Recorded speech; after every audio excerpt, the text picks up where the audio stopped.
राहुल अपने दोस्त सोहन के साथ शहर से गांव की ओर वापस आ रहा था।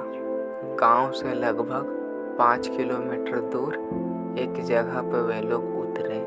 इतनी रात हो चुकी थी कि गांव जाने के लिए उन्हें कोई गाड़ी भी नहीं मिल रहा था।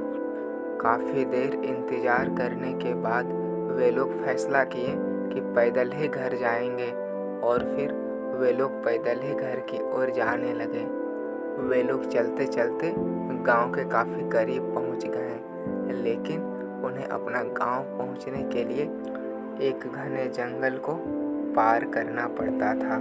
अरे भाई राहुल, अब हम लोग घर पहुंच ही गए। बस यह अपना गांव वाला जंगल है, उसके बाद हम लोग अपना गांव पहुंच जाएंगे। अरे हाँ भाई सोहन, अब तो लगभग पहुंच ही गए। अब हमें किसी बात का डर नहीं। अरे भाई राहुल, तुम्हें कुछ सुनाई दिया? नहीं तो, मुझे तो कुछ भी सुनाई नहीं दिया। जरा गौर से सुनो, मुझे एक बहुत ही डरावना आवाज़ सुनाई दे रहा है और मुझे तो बहुत डर भी लग रहा है राहुल। चुप कर, ऐसी कोई भी आवाज़ नहीं आ रही है।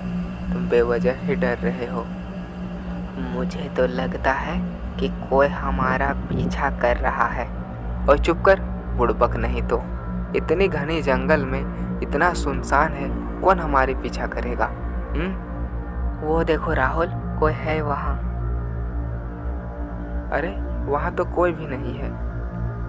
वो देखो, हम लोग अपना गांव लगभग पहुँच ही गए हैं। तुम फिजूल में डर रहे हो। नहीं, कोई तो ज़रूर था। मैंने अपनी आंखों से देखा है, सच बता रहा हूँ। अरे चलो यार, अपना गांव पहुँच गए। तुम्हें तो बस बेकार का भ्रम हो रहा है। गांव पहुँचने के बाद सोहन को रात भर नींद नहीं आए। उसके दिमाग में बस एक ही बात चल रही थी कि आखिर क्या था वो चीज़ जो कि सिर्फ मुझे दिखा और फिर वो राहुल को नहीं दिखा। और फिर उसके बारे में जानने के लिए उसके मन में उत्सुकता बहुत बढ़ने लगी। किसी तरह सुबह हुई। काका, अरे ओ काका। हाँ बेटा, बोलो क्या बात है? काका, मुझे आपको कुछ बताना है। हाँ बेटा, बेशक बोलो।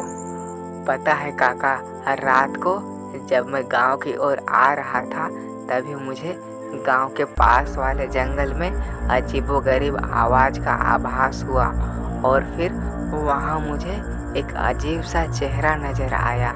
काका, कि अगर आपको उस जंगल के बारे में कुछ पता है तो मुझे बताओ ना। हाँ बेटा, कुछ कही सुनी बातें पता है मुझे इस गांव के बारे में।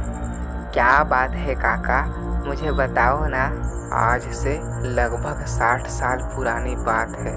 इसी गांव के एक औरत को उसके परिवार वालों ने दहेज की वजह से छुरा घोंप के मार डाला और फिर उसे इसी जंगल में ले जाकर फेंक दिया। तब से उस औरत की आत्मा इस जंगल में भटकती है और फिर वह इस गांव में अपने परिवार के साथ रहना चाहती है।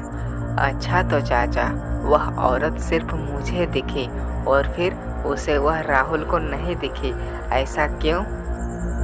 पता नहीं बेटा, मुझे तो लगता है कि वह तुमसे कुछ बोलना चाह रही होगी, तुम्हें कुछ बताना चाह रही होगी। और फिर वह औरत कुछ खास लोगों को ही दिखती है।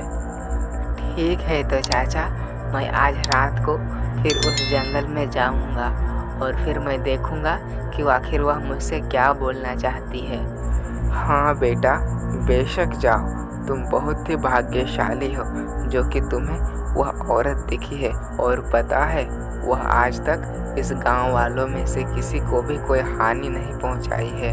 इसलिए बेटा, तुम्हें डरने की कोई ज़रूरत नहीं है। तुम बेफिक्र होके उसके पास जा सकते हो। और फिर जब रात होती है तो वह उस जंगल की ओर चला जाता है और वह देखता है कि पूरे जंगल में सन्नाटा छाया हुआ है, वहाँ पर कोई भी नहीं है। और फिर उसे खुद ब खुद डर लगने लगता है और फिर वह डरते डरते उस जंगल की ओर बढ़ता जा रहा था। कौन हो तुम? मेरे सामने आओ और फिर तुम मुझे ही क्यों देखती हो? हा हा हा हा हा हा। मैं एक चुड़ैल हूँ।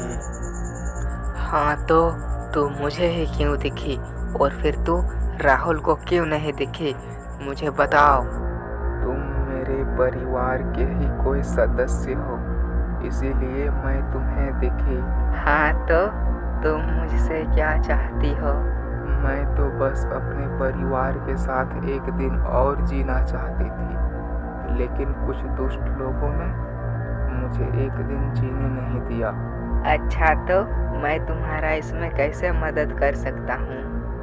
मैं तुम्हारे शरीर में घुस जाऊंगी और फिर एक दिन के लिए अपने परिवार के साथ रह लूंगी। मैं तुम्हारा इसमें मदद कर सकता हूँ, लेकिन मुझसे वादा करो कि तुम किसी को कोई भी नुकसान नहीं पहुँचाओगी। हाँ, मैं किसी को कोई भी नुकसान नहीं पहुंचाऊंगी।